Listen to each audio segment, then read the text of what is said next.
हाय, good morning. उदय ज्ञान infotech में आपका स्वागत है। सभी आल सिस्टर एवं बहनें, आप कैसे हैं?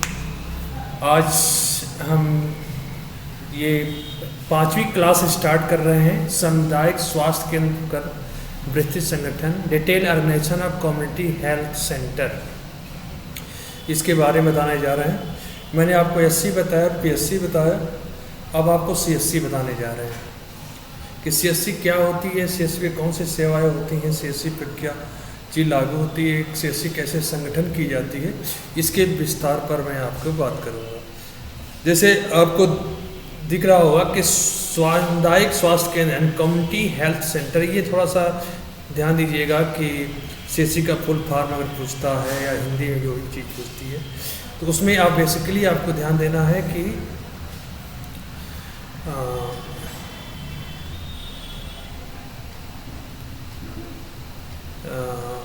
सामुदायिक स्वास्थ्य केंद्र कम्युनिटी हेल्थ ऑफ सेंटर, तो इस चीज़ों पर थोड़ा सा ज़्यादा आपको ध्यान दीजिएगा, क्योंकि ये जो है कलर आपका community health of centre, short form CSC बोलते हैं। भारत के ग्रामीण और अर्ध शहरी क्षेत्रों के लोगों को माध्यमिक स्तर की सेवाएं प्रदान करता है। पहली बात कि ये ग्रामीण और अर्ध शहरी दोनों करता है और माध्यमिक स्तर की सेवा प्रदान करता है। इस पर थोड़ा सा आपको ध्यान दीजिएगा। करने के लिए स्वास्थ्य संगठन संस्था बनाई गई। प्राथमिक संस्थाएं स्वास्थ्य केंद्र जो पीएससी और जिला अस्पताल के बीच एक माध्यमिक सेवा केंद्र के रूप में काम करता है। क्योंकि सीएससी जो होता है आपके पीएससी और डिस्ट्रिक्ट लेवल के जो अस्पताल होते हैं आपके, उनके बीच में एक माध्यमिक सेवा का केंद्र का काम करता है। और ये केंद्र स्वास्थ्य सेवाओं को समग्र और सुलभ बनाने के लिए एनएचएम के द्वारा स्थापित किए गए। एनएचएम के द्वारा ये स्थापित किया। तो इसमें एक टर्म ये भी आपका इम्पोर्टेंट है, एनएचएम के द्वारा स्थापित किया, शॉर्ट फॉर्म में एनएचएम बोलते हैं। दूसरी चीज़ें आपको है कि इस पर ध्यान देना है कि माध्यमिक स्तर, ये क्वेश्चन ये कई बार पूछा गया है। माध्यमिक सेवा केंद्र, ये भी आपका पॉइंट है आपका माध्यमिक सेवा केंद्र, इस पर थोड़ा सा ध्यान दीजिएगा। ये ग्रामीण और अर्ध सरकारी क्षेत्रों, ग्रामीण और अर्ध सरकारी क्षेत्रों, और इस पर थोड़ा सा फोकस करना है। यानी कि आपको ये ध्यान दीजिएगा कि सामुदायिक स्वास्थ्य केंद्र, जिसमें आपका ये टर्म है, ये पूछ सकता है ये भारत में कहाँ पर ये सेवाएं देते हैं। ग्रामीण और सरकारी क्षेत्रों में इसको लोग माध्यमिक स्तर से सेवाएं देते हैं। ये पीएससी और जिला अस्पताल के बीच माध्यमिक सेवा केंद्र के रूप में काम करता है। और ये जितनी भी सेवाएं देता है सगरा सुलभ और बनाने के लिए राष्ट्रीय स्वास्थ्य मिशन के अंतर्गत आते हैं। एनएचएम जिसे बोलते हैं, health mission, national health mission के द्वारा। संगठन और संरचना के बारे में देखा तो सीएससी की जो डिजाइन भी है, संगठन राष्ट्रीय सेवा और राज्य स्वास्थ्य प्राधिकरण द्वारा दिशा निर्देश के अनुसार किया जाता है। ये संगठन राष्ट्रीय और राज्य स्वास्थ्य प्राधिकरण द्वारा किया जाता है। जनसंख्या कवरेज की बात करें तो सामान्य क्षेत्र में सीएससी पर लगभग आपके 1,20,000 लोगों की सेवा करता है। लेकिन जनजाति अगर पहाड़ी क्षेत्र की बात करें तो ये 80,000 लोगों की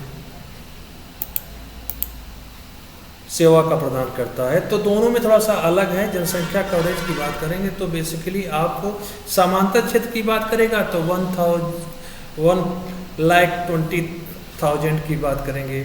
लेकिन अगर पहाड़ी जनजाति क्षेत्र की बात करेंगे तो 80,000 लोगों की सेवा प्रदान करता है। अगर सिंपल टोटली पूछे तो 80 से 1 लाख के बीच में इसका राइट आंसर होगा। भवन और आधारभूत में आपका सीएससी का जब भी निर्माण होता है तो उसमें सबसे पहले ओपीडी शामिल होती हैं, यानी आउटडोर सुविधाएं जो होती है, जिसमें पंजीकरण होता है, परामर्श कक्ष होते हैं, टीकाकरण और परिवार निवेश सेवाओं के अलग कक्ष होते हैं। इंडोर आईपीडी बोला जाता है, जिसमें 30 बेड वार्ड होता है, जिसमें पुरुष और महिलाएं वार्ड अलग होती है, पुरुष की अलग, महिलाओं की अलग होती है। प्रसव और नवजात शिशु देखभाल यूनिट इसी के अंदर होता है, इंडोर के अंदर। यानी कि आउटडोर और इंडोर दोनों सुविधाएं था, यानी कि ओपीडी और आईपीडी। विशेष कक्ष और इकाइयाँ होती हैं, जैसे सर्जन ऑपरेटर थिएटर बनाए जाते हैं, प्रसूति डिलीवरी रूम बनाया जाता है, लैब परीक्षण कक्ष बनाया जाता है, दवा वितरण केंद्र बनाए जाते हैं। सहायक बुनियादी ढांचा में देखा जाए पानी, बिजली, शौचालय और सैनिटेशन, डॉक्टरों के लिए, स्टाफ के लिए आवास, एम्बुलेंस और परिवहन सेवाएं दी जाती है। और सेवा में शैक्षिक का उद्देश्य जो होता है प्राथमिक और माध्यमिक स्वास्थ्य देखभाल के बीच की खाई को भरता है। इनके बने प्राथमिक और जो माध्यमिक सेवाएं होती हैं उसके बीच में ये देखभाल करता है। इसके तहत निम्नलिखित सेवाएं प्रदान की जाती है, जैसे नैदानिकी सेवाएं, जैसे मामूली और माध्यमिक सर्जिकल सेवा हो, सामान्य रोग और आपातकालीन चिकित्सा हो, प्रसूति और स्त्री रोग संबंधित सेवाएं हो, बाल रोग सेवाएं हो, नवजात और बच्चों की देखभाल के लिए, असंक्रामक रोग जैसे मधुमेह और हृदय रोग का प्रबंध करती है। अगला सेवा देती है मातृत्व और शिशु स्वास्थ्य सेवा, सुरक्षित और प्रसव आपातकालीन प्रसूति सेवाएं भी ये देता है। और नवजात और शिशु की देखभाल यानी special new born care unity, यानी को शॉर्ट बॉर्न में बोला जाता है SNCU, special new born care unit. इसका ध्यान दीजिएगा, ये पूछा जाता है आपका कि इसका फुल फॉर्म क्या होता है, तो ये इसका फुल फॉर्म है किशोरी स्वास्थ्य कार्यक्रम। तो एडोलेसेंट हेल्थ प्रोग्राम, ये भी आपका इम्पोर्टेंट है। AHP बोला जाता है शॉर्ट फॉर्म में, इसको भी ध्यान देंगे आप। सार्वजनिक स्वास्थ्य सेवाएं में नियमित टीकाकरण होता है। सार्वजनिक स्वास्थ्य सेवाओं में राष्ट्रीय स्वास्थ्य कार्यक्रम क्रियान्वित किया जाता है, जैसे मलेरिया और टीबी का नियंत्रण करने के लिए, कुष्ठ रोग उन्मूलन के लिए, HIV एड्स रोकथाम के लिए, जनसंख्या नियंत्रण और परिवार नियोजन के लिए सार्वजनिक स्वास्थ्य सेवाएं ये देता है। परीक्षण और जांच में देखा जाए तो प्रयोगशाला परीक्षण होता है, जिसमें खून, मूत्र, मल आदि की जांच की जाती है। एक्सरे और अल्ट्रासाउंड सेवाएं देता है और मौलिक जैव रसायन और पैथोलॉजी की जांच की जाती है। एम्बुलेंस सेवा में आपका आपत्ति स्थिति में 24/7 एम्बुलेंस सेवाएं आपका रहती है। मानव संसाधन ह्यूमन रिसोर्स में चला जाए तो चिकित्सक विशेषज्ञ होते हैं, स्पेशलिस्ट यहाँ आते हैं, जैसे सर्जन हुआ, स्त्री रोग विशेषज्ञ होता है, बाल रोग विशेषज्ञ हुआ, फिजिशियन हुआ। सर्जन जो सर्जिकल प्रक्रियाएं और आपातकालीन सेवा देखते हैं। स्त्री रोग विशेषज्ञ जो होते हैं महिलाओं के स्वास्थ्य और प्रसूति का देखभाल करते हैं। बाल रोग विशेषज्ञ बच्चों और नवजात की देखभाल करते हैं। और फिजिशियन सामान्य और पुरानी बीमारियों का प्रबंध करते हैं। सहायक चिकित्सा स्टाफ में आपका नर्स, मिडवाइफ और स्टाफ नर्स होती हैं, लैब टेक्नीशियन होते हैं, फार्मासिस्ट होते हैं। ये जितनी चीज़ें होती हैं आपके CSC पर उपलब्ध की जाती हैं। सहायक कर्मचारी में आपके वार्ड अटेंडेंट होते हैं, सफाई कर्मचारी होता है, अन्य सहायक स्टाफ होते हैं। प्रबंध और प्रशासनिक स्टाफ में चिकित्सा अधिकारी होता है, लेखाकार और डेटा एंट्री ऑपरेटर बोले जाते हैं। संचालन और प्रबंधन में आपका संचालन तंत्र में CSC का संचालन राज्य स्वास्थ्य विभाग द्वारा, ये इम्पोर्टेंट आपका है कि किसके द्वारा होता है, तो राज्य स्वास्थ्य विभाग द्वारा होता है। केंद्र और राज्य सरकार द्वारा सामूहिक फंडिंग होती है। अगर फंडिंग की बात करता है तो ये दोनों आपके पर लगाएंगे, फंडिंग की बात करेंगे आपको। वित्तीय सेवाएं जो होती हैं और केंद्र और राज्य सरकार दोनों मिलकर इसको देती है, यानी कि आपका स्टेट गवर्नमेंट भी देती है और आपका केंद्र सेंट्रल गवर्नमेंट भी देती है। इसको फंडिंग, सामूहिक फंडिंग करते हैं लोग मिल करके। लेकिन CSC का जो संचालन राज्य स्वास्थ्य विभाग करता है। सामुदायिक भागीदारी में ग्राम स्वास्थ्य समिति स्वास्थ्य केंद्र के संचालन में शामिल होते हैं, जैसे प्रधान हुए आपके गांव के, वो संचालन में शामिल होते हैं। पंचायत राज संस्था की भी स्वास्थ्य सेवाओं को सुधार में बेहतर करती है। फंडिंग और बजट, वित्तीय सहायता राष्ट्रीय स्वास्थ्य मिशन HM के तहत होता है, नेशनल हेल्थ मिशन जिसे कहते हैं, उसके द्वारा तहत होती है। फंडिंग का उपयोग आधारभूत संरचना के विकास के लिए होता है, दवाइयों की खरीद के लिए होता है और स्टाफ का वेतन और प्रशिक्षण के लिए फंडिंग का उपयोग होता है। कुछ चुनौतियां आती हैं, उसके चैलेंजेस बोलते हैं जिसे, कि मानव संसाधन की कमी होती है, डॉक्टर नर्स और तकनीशियन की अपर्याप्तता होती है, मतलब ज़्यादा अधिक मात्रा में जो नहीं होते हैं, तो वो पर्याप्त मात्रा में नहीं होने के कारण तो स्वास्थ्य सेवाएं थोड़ा सा डगमगाती हैं। आधारभूत सेवाओं की कमी में जैसे उपकरणों और दवाओं का अभाव हो, अधिकारियों की निगरानी की कमी होती है, संचालन और सेवाओं की गुणवत्ता में गिरावट आ जाती है अगर निगरानी नहीं होती है तो, लोगों की जागरूकता की कमी होती है, ग्रामीण क्षेत्र में स्वास्थ्य सेवाओं का उपयोग कम होता है, और भौगोलिक बाधाएं मतलब दुर्गम क्षेत्रों में सेवाएं पहुंचने में कठिनाई होती है। तो ये सब चैलेंजेज हैं CSC के लिए। सुधार के उपयोग अगर देखा जाए तो स्टाफ का प्रशिक्षण और भर्ती की जाती है, विशेष शिक्षा कर्मियों की नियुक्ति करें, स्थानीय स्वास्थ्य कर्मियों का प्रतिष्ठित किया जाता है, आधुनिक उपकरण और तकनीक की डिजिटल रिकॉर्ड प्रबंधन किया जाता है। डिजिटल रिकॉर्ड, ये ध्यान दीजिएगा, ये इम्पोर्टेंट है। डिजिटल रिकॉर्ड आधुनिक में ये डिजिटल उपकरण होता है और उन्नत लैब सुविधाएं दी जाती हैं, ये भी आपको ध्यान देना है। आम जनता में जागरूकता फैलाना, स्वास्थ्य मेला में कैंपों का आयोजन करना, राष्ट्रीय स्वास्थ्य योजना का प्रचार करना, संचालन में पारदर्शिता और निगरानी रखना, नियमित परीक्षण करना, सेवाओं की गुणवत्ता के लिए समीक्षक बैठक कराना, स्थानीय जरूरतों के अनुसार सेवाएं जैसे जनजाति और सुदूर क्षेत्रों में विशेष ध्यान देना, मोबाइल हेल्थ यूनिट का संचालन करना। इस तरह से ये आपके टोटली थ्योरेटिकल पॉइंट थे आपको। अब आपको क्वेश्चन इसमें 30 दूंगा और 30 क्वेश्चन आपके थ्योरी के बेस पर होगा, इसलिए अधिक से अधिक सवाल को पढ़ने की कोशिश करिएगा और लगाने की कोशिश करिएगा। पहला क्वेश्चन है कि सामुदायिक स्वास्थ्य केंद्र CSC का मुख्य उद्देश्य क्या है? प्राथमिक स्वास्थ्य देखभाल प्रदान करना, माध्यमिक स्वास्थ्य देखभाल प्रदान करना। आपको बताए हैं कि CSC हमेशा माध्यमिक वर्क करती है, जो PSC और आपके डिस्ट्रिक्ट जो हॉस्पिटल होते हैं उसके बीच में ये माध्यमिक का काम करती है। CSC कितनी जनसंख्या को सेवा प्रदान करता है? तो देखा जाए 50,000 से 1 लाख नहीं, 1 लाख से इसके बीच में CSC कितनी जनसंख्या से बनाता है? वो 1 से 20 में होता है। आपका बी राइट आंसर है इसका। देखा जाए तो बी इसका राइट आंसर है। अभी बताए हैं आपको, ध्यान दिए होंगे तो।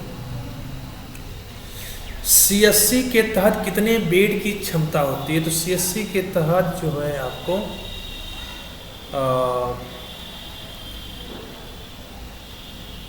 20 भी होता है, 30 भी होता है, 20 से 30 बेड होते हैं। तो कहीं कहीं लोग 20 भी लगाते हैं, कहीं कहीं 30 भी लगाते हैं, तो हम 20 लगा रहे हैं आपको। जनजाति और पहाड़ी क्षेत्र में CSC की जनसंख्या की सेवा सीमा क्या थी? जनजाति में हमेशा आपको बताए हैं 50,000, 80,000, 1 लाख, 1.5 लाख। तो आपके द्वारा जो भी सही हैं उस पर कृपया कमेंट करते रहें। और जो सिस्टर बहनें पहली बार वीडियो को देख रही हैं तो ज़रूर चैनल को सब्सक्राइब जरूर करें। और आपको इसी तरह मैं हमेशा वीडियो बनाता रहूँगा और आपको प्रयास करूँगा कि अधिक से अधिक क्वेश्चन आपको नॉलेज हो टॉपिक के हिसाब से, जिससे पेपर में आपको कोई दिक्कत ना आए। अगला क्वेश्चन है कि CSC के लिए कौन सा कार्यक्रम वित्तीय सहायता प्रदान करता है? CSC के लिए कौन सा कार्यक्रम वित्तीय सहायता प्रदान करता है? तो आपको यही बताया गया था,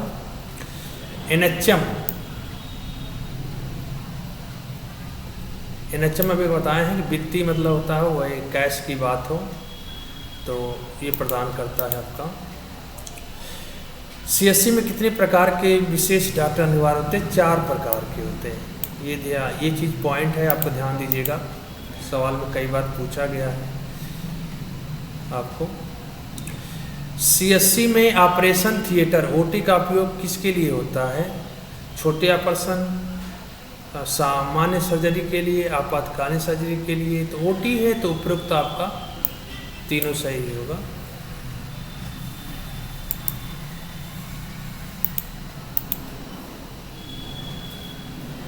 CSC की प्रसूति और प्रसव कक्ष का मुख्य उद्देश्य क्या होता है?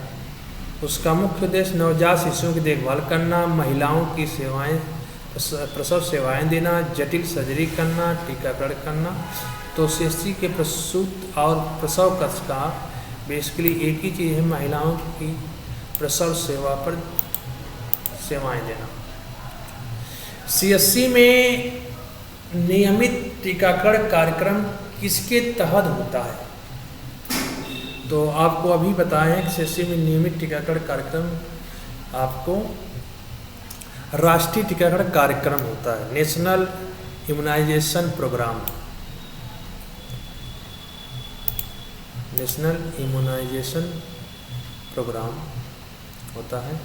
CSC में लैब टेस्ट कौन करता है? तो लैब टेस्ट, लैब से रिलेटेड लैब टेक्नीशियन करेगा, फार्मेसी तो करेगा नहीं, नर्स नहीं करेगी, नहीं डॉक्टर करेंगे। तो लैब टेक्नीशियन आपका राइट आंसर है। 11वां क्वेश्चन है, CSC का संचालन कौन करता है? तो जिला पंचायत, राज्य सरकार, केंद्रीय संचालन और निजी संगठन। CSC का संचालन जो होता है आपका राज्य स्वास्थ्य विभाग करती है।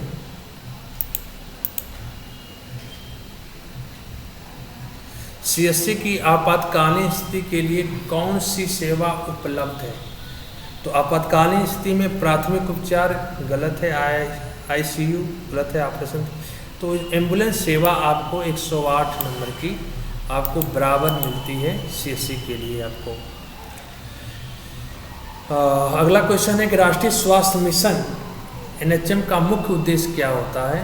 सरकारी अस्पतालों का निजीकरण करना, ग्रामीण और शहरी क्षेत्रों के स्वास्थ्य सेवाओं में सुधार करना, चिकित्सा उपकरणों का निर्यात करना, नई बीमारियों का शोध करना।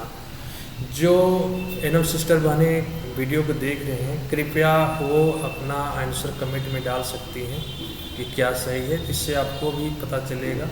और मैं अगर आंसर नहीं है तो मैं तो उसको पूरा बताने की कोशिश करूँगा कि पूरा आपका राइट कौन है। तो इसमें आपका सरकारी स्थानों का निजीकरण या ग्रामीण और शहरी क्षेत्रों के स्वास्थ्य सेवा में सुधार करना, ये आपका NHM का मुख्य कार्य था, मुख्य उद्देश्य से करते हैं। CSC में बाल रोग विशेषज्ञ किसके लिए जिम्मेदार होता है? तो बाल रोग विशेषज्ञ, बाल है तो बाल मतलब बच्चों के लिए, वैसे भी आप देखने से लगता है बुजुर्ग रोगियों की देखभाल करना, ये तो गलत हो जाएगा। नवजात ऑपरेशन थिएटर, प्रसव सेवाएं, प्रसव सेवा तो होगा नहीं, तो ये नवजात वाला जो है आपका राइट होगा। 15 क्वेश्चन है, किसी प्रकार की सर्जरी CSC में कितनी CSC में होती है? किस प्रकार की सर्जरी CSC में होती है? तो आप कह सकते हैं माध्यमिक सर्जरी आपको CSC में की जाती है। जटिल सर्जरी, प्राथमिक सर्जरी या उपयुक्त सही है? तो माध्यमिक सर्जरी की जाती है। नहीं, माध्यमिक नहीं, ये तो गलत आपका है।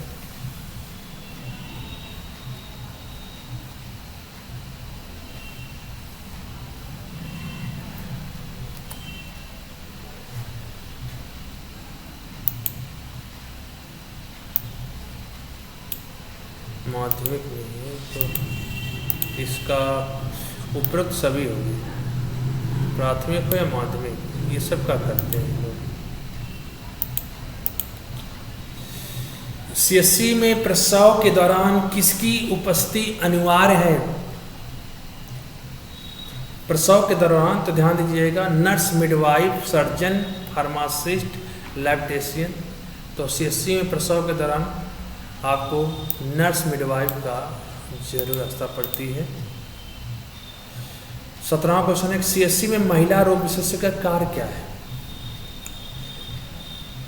तो ऑपरेशन करना, टीकाकरण करना, महिलाओं और स्वास्थ्य समस्याओं का निदान और उपचार करना, दवाइयों का वितरण करना। तो ध्यान दीजिएगा, इसमें एक ही राइट है आपका, महिलाओं की स्वास्थ्य समस्याओं का निदान और उपचार करना। अगला है, CSC में मरीजों की दवाई कौन वितरित करता है? तो नर्स करती नहीं है, फार्मासिस्ट करते हैं, डॉक्टर नहीं करते, वार्ड अटेंडेंस नहीं करता है, तो फार्मासिस्ट इसका राइट आंसर है। 19 क्वेश्चन है, CSC में वार्ड अटेंडेंट का मुख्य कार्य क्या होता है? तो वार्ड अटेंडेंट्स बेसिकली आपके मरीजों की देखभाल करते हैं, ये बात सही है। उपकरणों का प्रबंधन करते हैं, गलत। दवाइयाँ लिखना गलत, प्रशासनिक कार्य नहीं गलत। तो मरीजों की देखभाल करते हैं, ये इसका राइट आंसर है। CSC में एक्सरे की सुविधा प्रदान करने वाला कौन होता है? तो एक्सरे की सुविधा करे तो एक्सरे टेक्नीशियन होता है इसका।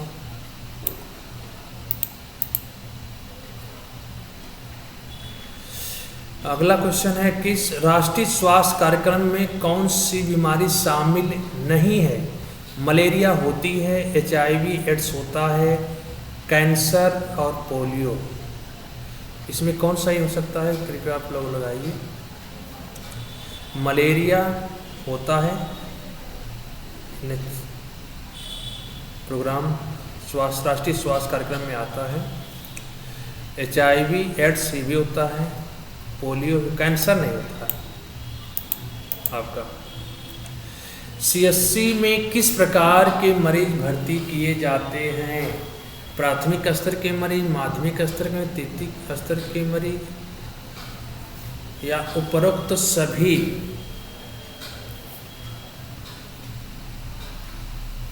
तो मरीज बेसिकली देखा जाए तो आपके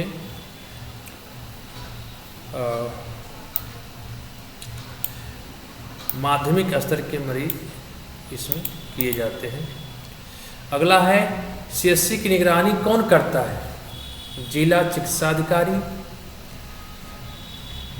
केंद्रीय स्वास्थ्य मंत्रालय, निजी एजेंसी, जिला अधिकारी।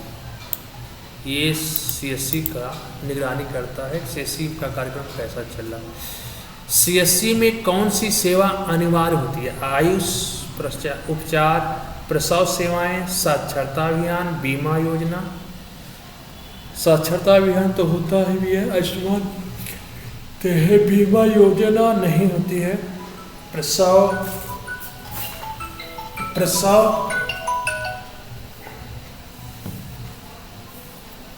प्रसव आपके सेवाएं होती हैं, ये होती हैं आपकी। CSC में परिवार नियोजन सेवाओं का उद्देश्य क्या होता है? जन्म दर की नियंत्रण करना, आपातकालीन स्वास्थ्य सेवाएं देना, केवल महिलाओं का इलाज करना, रोग का निदान करना। जन्म दर को नियंत्रित करना इसका मेन काम है। CSC में सामान्य ऑपरेशन करने के लिए कौन जिम्मेदार होता है?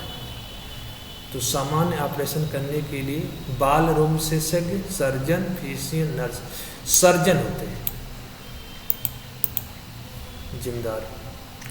सत्यान राष्ट्रीय स्वास्थ्य मिशन कब शुरू हुआ? तो राष्ट्रीय स्वास्थ्य में ध्यान दीजिएगा, एक मैं इसको बता चुका हूँ, 2005 में शुरू किया गया था।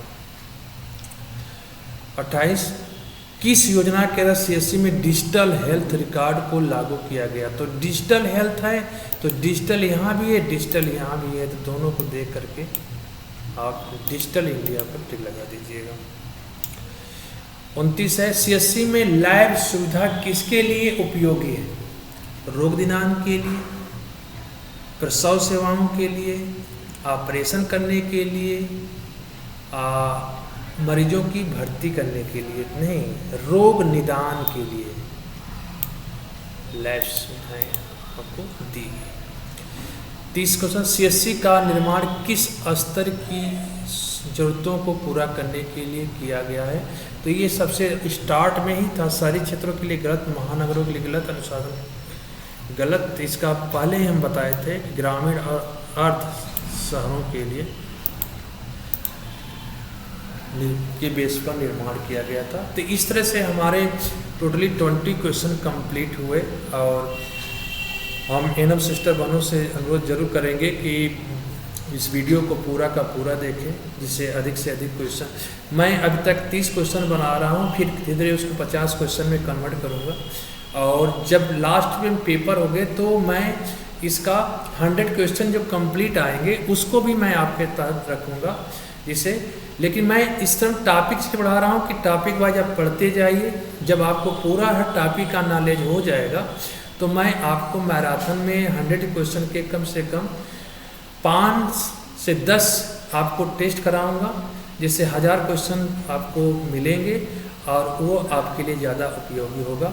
लेकिन जब तक आप नियमित और टॉपिक का नॉलेज नहीं होगा, आपका पूरे टॉपिक को कंट्रोल नहीं करेंगे, तब तक आप ये पता नहीं कर सकते कि कौन से टॉपिक से कौन सा क्वेश्चन आ रहा है। मैं इसलिए टॉपिक को पहले थ्योरी पढ़ा रहा हूँ, उसके बाद आपको इस पर ध्यान दे रहा हूँ कि क्वेश्चन उस पर 30 दे रहा हूँ। जब आप टॉपिक कंप्लीट रहेगा, जैसे आप कभी नहीं पढ़े हैं, तभी आप हमारे यूट्यूब चैनल पर आसानी से पढ़ सकते हैं और आसानी से इसको देख करके सवाल को लगा सकते हैं। और जो क्वेश्चन आपको बेसिकली टॉपिक वाइज क्लियरेंस हो जाए कि ये क्वेश्चन इस टॉपिक से है, तो वो ज़रूर से ज़रूर क्वेश्चन आप लगाने का एक बार प्रयास जरूर कर लेंगे। और थ्योरी के साथ जब आपका क्वेश्चन आते हैं तो ज़्यादातर क्लैरिटी होती है और लगाने में सहायक होती है। इसलिए आज की वीडियो यहीं पर ख़त्म होती है। कल हम नेक्स्ट अगला टॉपिक लेकर आएंगे, जो डिस्ट्रिक्ट लेवल के हॉस्पिटल होते हैं वो कैसे एनालाइज किए जाते हैं, कैसे बनते हैं, उसके विषय पर कल हम बात करेंगे। Thank you, good night.